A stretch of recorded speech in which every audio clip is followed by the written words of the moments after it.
Okay, so there's something that I want to make clear. And that is that I experience a tremendous amount of pain. I experience a lot of what could just be called suffering and misery, angst, despair, hopelessness, sadness, deep existential longing. I feel all of that stuff. I am not free from those experiences insofar as they don't happen to me. But my understanding, and this is my understanding, and so I can only speak for myself, my understanding as it is growing is that freedom does not mean absence from, necessarily. Freedom from something doesn't mean absence of that experience. There is a deeper kind of freedom, a greater freedom,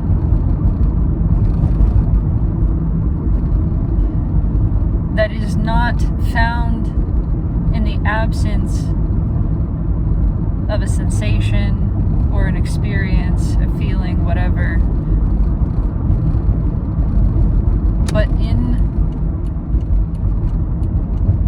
the acceptance of it that is such that you do not need it to change. Not minding that that experience is there. And this is a genuine, it's not lip service. It's not just saying, I don't care. I don't care. I don't care that it's there. It's not saying that. It's feeling that.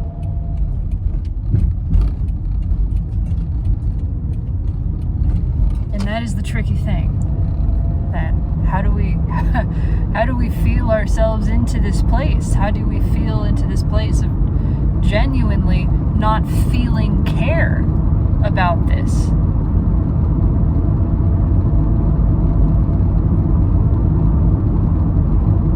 And I don't know that I have an answer to that.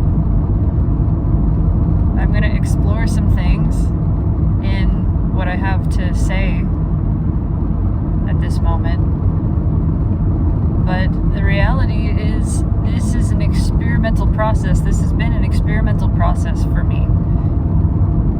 And this is, something that I have been working towards in a way all of my life without realizing it, all of this lifetime, presumably all my lifetimes. That this is sort of the direction that an individuated experience of consciousness, that might be called a soul, that's just a word for it, is moving towards. It's not exactly a working, because it feels like a natural progression. Again, in the same way that becoming a teenager is not an effort, it's something that happens. This is something that happens, but there is a little bit more choice in it in terms of how long do you want to put it off, I suppose. This is really, I don't know anything, okay? I'm not trying to say that I know anything. This is all just observed experience and the recounting of that.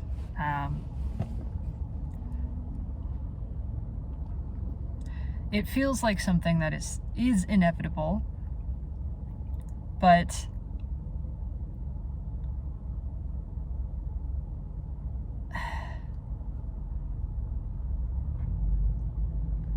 the choice part is tricky, because we do have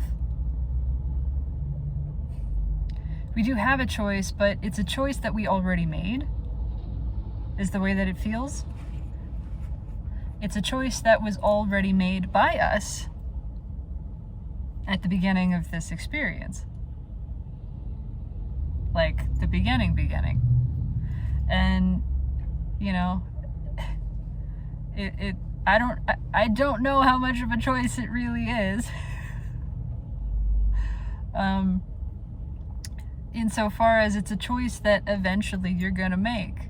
Like, you can choose not to breathe. You can choose not to drink water. That's a choice. That's a valid choice.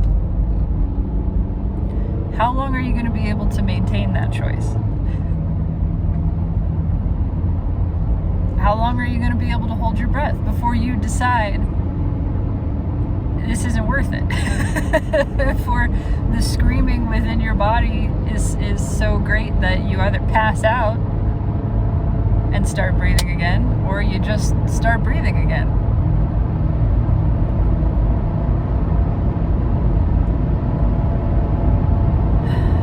I don't know what I'm saying. This isn't the direction that I was trying to even take this conversation. What I wanted to start with is that my understanding of acceptance has changed. Okay, this is a buzzword now, right? Acceptance. It's in the popular vernacular. The whole, if you can change it, then change it. If you cannot change it, accept it. That this is like the distilled kind of surface version of the teaching, and it's not inaccurate. I mean, it's true, but it's misleading. And I'm not saying that that's something that's wrong with it, because even the deeper teaching, even the having this like really spelled out to you in a deeper way, is still misleading, because the mind is going to misunderstand it. That seems very, very likely to happen. The mind is going to misunderstand it, because when you're reading something,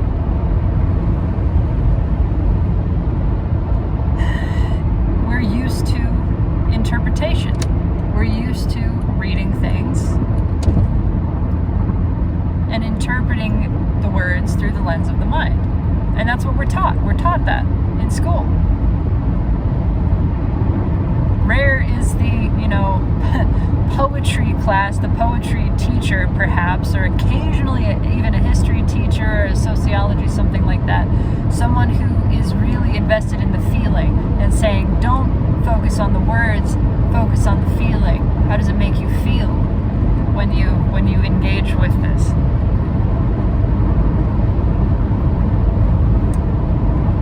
That's not how we're taught to experience the world. And so our comprehension of acceptance is limited by our limited mental definitions of it. And I know, at least for me, in the beginning of this, what I thought acceptance was, what I thought acceptance meant, was if I could accept the external situations of life, then I wouldn't experience the negative thoughts and emotions. That's what I thought acceptance meant. That I'm doing it incorrectly if I'm feeling negative thought and emotion. That means I'm failing to accept. That's what I thought. And so acceptance in this format was presented as kind of a magic bullet, that if you can do it, if you can get it right, then you are free from, again, a misunderstanding of the word. Thinking freedom meant absent of, that removed from your experience is all negative thought and emotion. And so as long as you are experiencing negative thought and emotion, you're doing it wrong. You're doing acceptance wrong.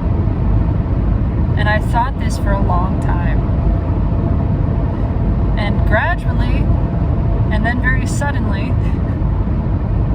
I began to notice more about experience itself, paying attention to experience itself, and noticing, okay, the things outside of me are only touching me through my emotion, actually. Actually, my experience of these outside events is my experience of emotions in here. They have no other way to reach me. So the internal experience is far more relevant and far more real than anything that's happening outside of me. And so I started paying more attention to the internal experience. And then I realized this is the layer in which to apply the acceptance. It's in here. What's out there doesn't matter. In fact, it's not actually even touching me. It's touching me through what's happening in here.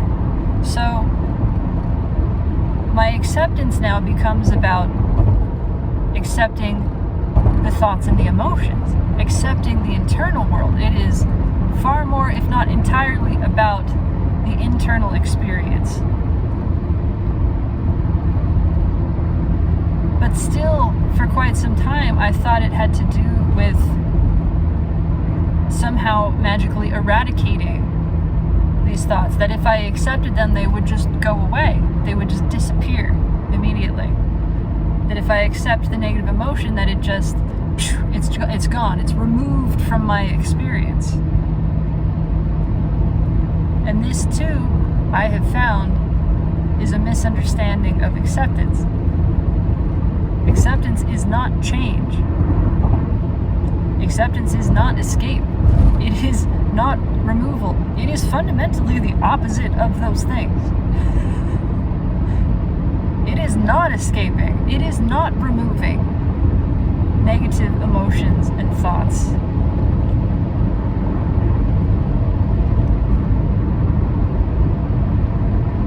It's not controlling them and keeping them from happening. It is letting them happen. It is giving up all control over that and letting them happen, letting the suffering in, actually. And so then a further sort of misunderstanding about acceptance that has complicated this for me.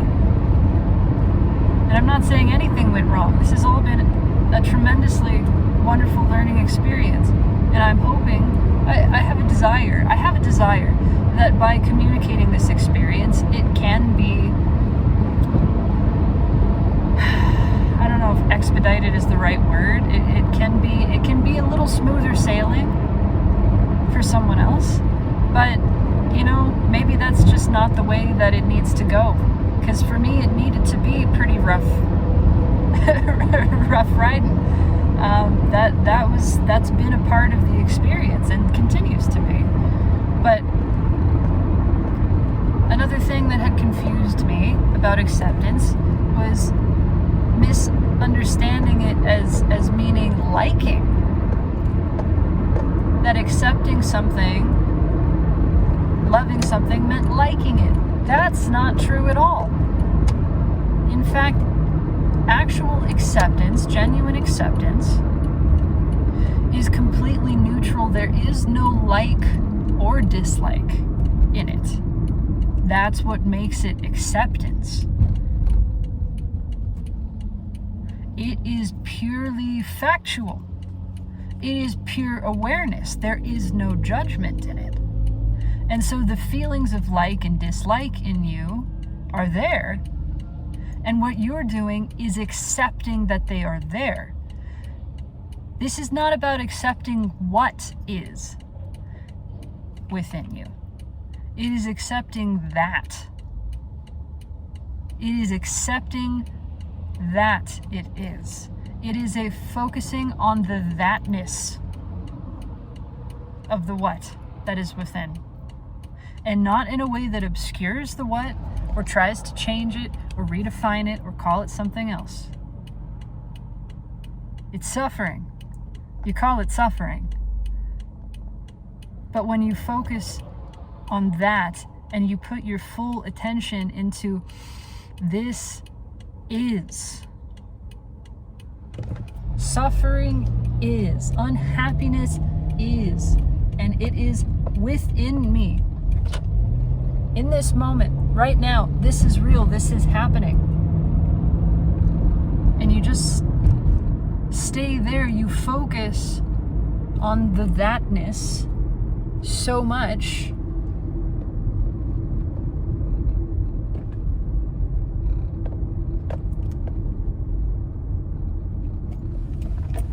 that it's all you see. It fills your vision. So you're not escaping suffering. You are inviting it to fill your vision. That's what's happening. You are inviting it to consume your awareness, to be all that you are aware of. You are so focused on the presence of suffering, of pain, of angst, whatever this sensation is, whatever you want to call it, really doesn't matter. You are so focused on the presence of it that you have taken energy away from the mind telling the stories about it. You're not stopping the stories. You're not even covering them up. You're just so focused on the presence of suffering that it is here. You feel it, the immensity of it, the intensity, the immediacy, it's here. And when you put your full attention there,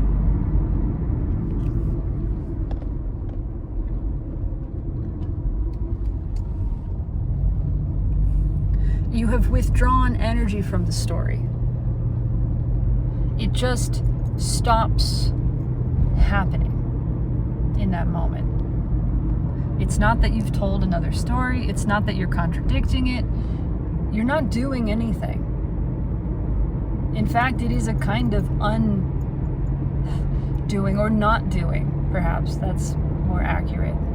It's just you have focused your full attention into the presence of suffering in this moment. And you stop talking over it.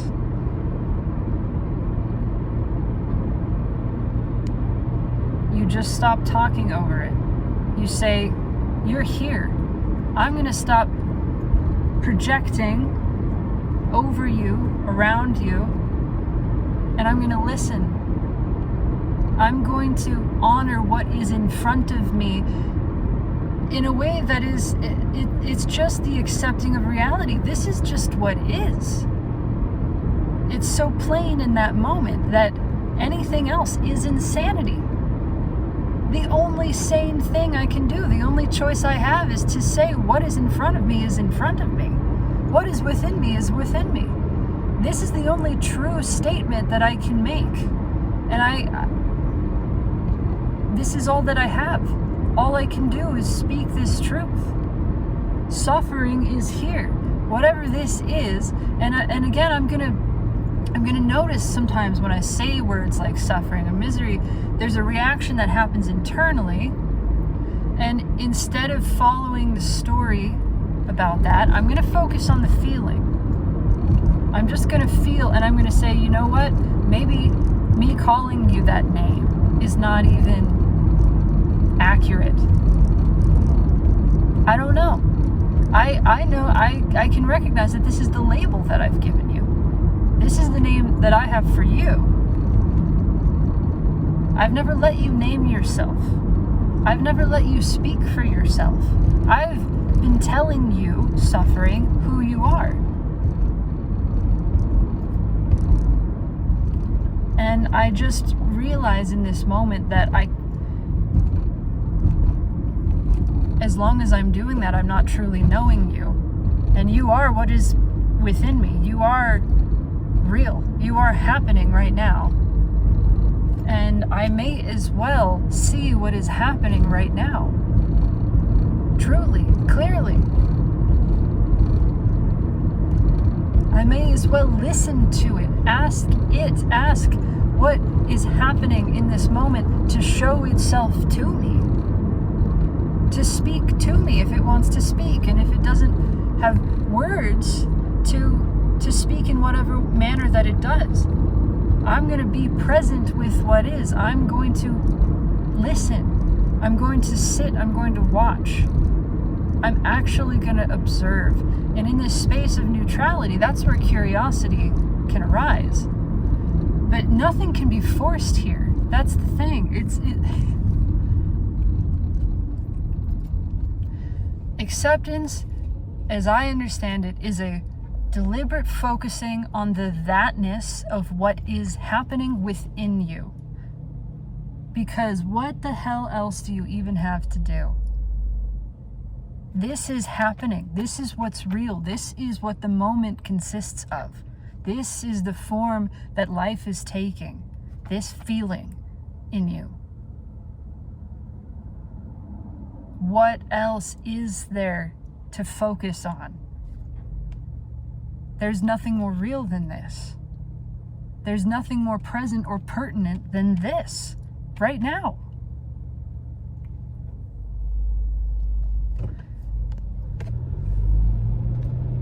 It's all of these feelings that are asking for your witness. And your witness means not talking over them. It means not telling them who they are and whether or not they belong. Again, it's not trying to stop the story. It's just shifting your focus deliberately into, again, the isness, the thatness, the beingness, whatever you want to say, of what is. Focusing on that it is. And then you include. You're just not defining so tightly anymore. You're saying, I am having an experience. Let me tap into this experience and feel it fully. And a lot of times it is pain. And there are tears, and there's shaking, there's crying. Things well up. Energy moves through you. It's not just some like happy, peaceful nirvana experience. It's not just bliss and ecstasy. It's a lot. It's a lot of stuff. But in having this experience, you do realize that opening to suffering transforms something. And I'm not sure that it's the suffering that transforms necessarily, although something shifts when you stop giving it a specific label like that and you just say, this is what is. This is what I am feeling. Let me feel it. But you're not rejecting a label either. If the label is there, then it's a part of the experience. That's just it. If the label is there, if the stories are there, they're a part of the experience. And you were just experiencing what's there. You're not trying to change or remove or edit any part of it. And as you lean into it in that way, then the stories and the labels kind of just fall away. You don't have to cover them, you have to remove them. They just sort of fall away when you lean into it. But the more that you lean in to suffering in this way, the more that you recognize there's desire here. You want this. You want to feel this, truly. And when you realize that and you admit it to yourself, then the experience transforms, because what is suffering that is wanted? The whole kind of notion of suffering is something that's unwanted, right? So when you embrace what is called suffering in this way, but it happens in these gradual steps. In my experience of it, maybe some people can apply it differently, and maybe when you get really practiced at this, it happens differently. But I'm not there, and I want this to be for the average person who is not a guru and writing the books on this topic. I'm not writing the books. I am reading them. I'm practicing. I'm living this experience, this process of the dissolution of self. And it's painful. And I want people to know that it's painful, and that doesn't mean that something is going wrong. Because this isn't about escaping pain. Pain has never been wrong. Pain has never been a problem. Pain has never been this unwanted thing, really. It's just that we have all these stories around it. We have all this conditioning that builds up this resistance to it. Because we believe it's dangerous. We believe it's bad. We believe it means something, anything. It doesn't. It is life happening. It is a form of life. It doesn't have to have this story around it.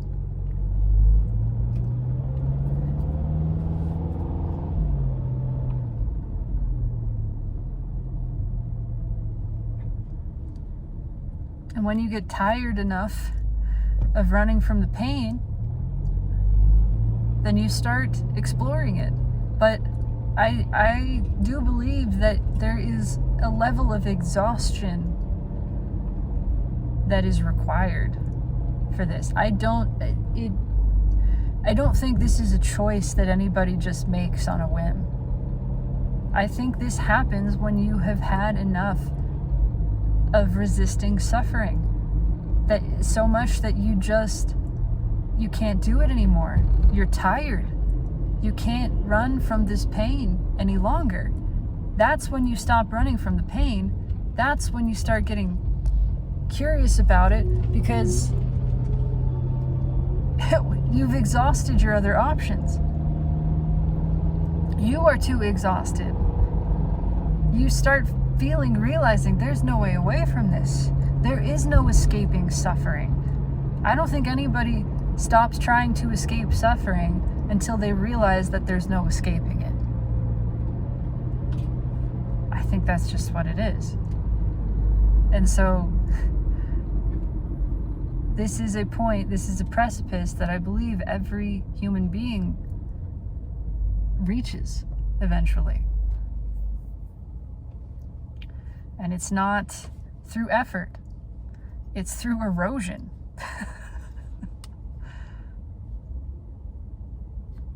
I do believe it is absolutely natural and miraculous and beautiful. And it's important in the same way that puberty is important.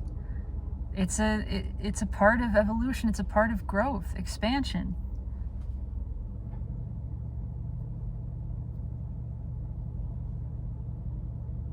And it's miraculous, but it's not special in that it isn't unique, again. But there's, not as much understanding of this. It is feared, it is misunderstood by most of society. And so I would like to destigmatize, in whatever way that I can, this experience.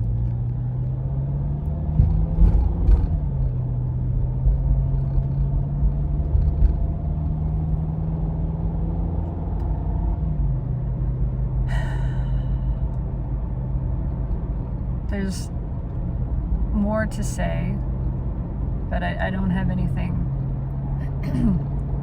prepared. This is all kind of just off the top of my head and things that I've been feeling this morning. And I'm also driving somewhere that I don't know where I'm going, so I'm going to have to look at the map here in a second. But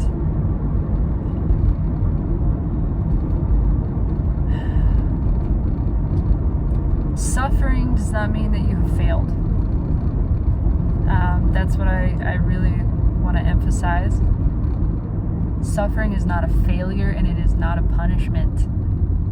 This is a big misunderstanding that I had, because it's easy to hear, if you can do something to change, if you don't like something, then change the thing. And if you are unwilling or unable to change it, then accept it. And it sounds like those are your only two choices, and a lot of people go, but I can't do either of those things. I'm unwilling or unable to change it, and I also appear to be unwilling or unable to accept it. So I'm just fucked then, right? I'm somehow broken that I can't do this. No. What is missing here is the critical third avenue, and that is suffering. That's your doorway. That's your doorway. Suffering, the internal experience of the pain, that is where you can accept. And it's this amazing thing. So here's how it's happened for me, is you hear if I can change it, then I'll change it. Oh, but I can't, or I just don't feel willing to. And then, so I must accept it, but I can't, or I don't feel willing to. So here I'm suffering. So the result of those things, if you don't change it or accept it, is you suffer. And it sounds like that's the end of the story. It's not. You suffer, and now you have an incredible, magical invitation, opportunity into suffering, into the acceptance of suffering. And here's the amazing thing: if you aren't ready, if you aren't able to walk through the doorway of suffering when it first presents itself to you, that doorway will get bigger. That doorway will get bigger. That doorway that is calling you through, and it will call you too.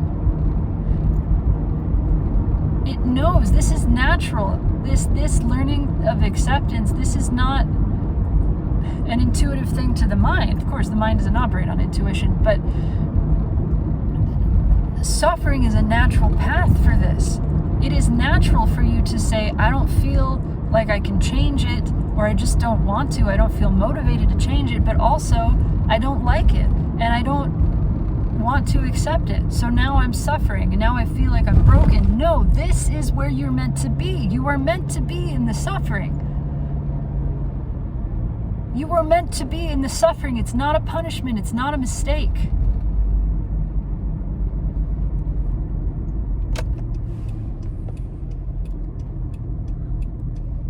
This is your door. The suffering is an invitation to move deeply into the present moment. The suffering is the present moment. It is what is making up this moment presently. And it's meant to be something that you can't ignore. If you do ignore it, guess what? It gets bigger. It gets louder. The suffering grows until you can't ignore it any longer. This door into the present gets bigger, and it pulls you. It becomes a suction force that's pulling you in. And so this door of suffering will get bigger and bigger and bigger until it consumes your view, until it encapsulates you, until the suffering is wrapped around you and it's all you can see or feel. This is right. This is correct. This is the way it is intended to be, because now you are being drawn into the present moment through the door of suffering, saying, you must look at me. You cannot look away. I will get so big. This door into presence will get so big that you can't look at anything but this. And when you finally do, when you give up and you look at it because there's nowhere else to look around anymore, you will get it. You'll be there. You will be sucked through the suffering, through this full acceptance of your suffering in this moment. There is only this, and all I can feel is this, and the fullness of my awareness is on this pain, this suffering, this hole in my chest. You will feel it suddenly gleaming, and there will be tears.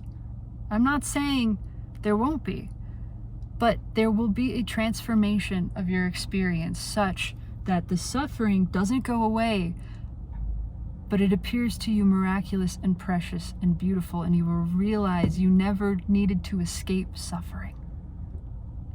And that is the start of freedom from the painful emotions, not because they go away, but because you realize you don't need them to go away. You want them here. They're your friends. When you start befriending suffering, everything opens in you. Nothing changes out here because nothing has to change. If it does, then it does. But befriending suffering, that is your greatest gift, your greatest opportunity. It's a doorway, it's a precious treasure anytime suffering is presented to you. I gotta go. I love you. Take it easy.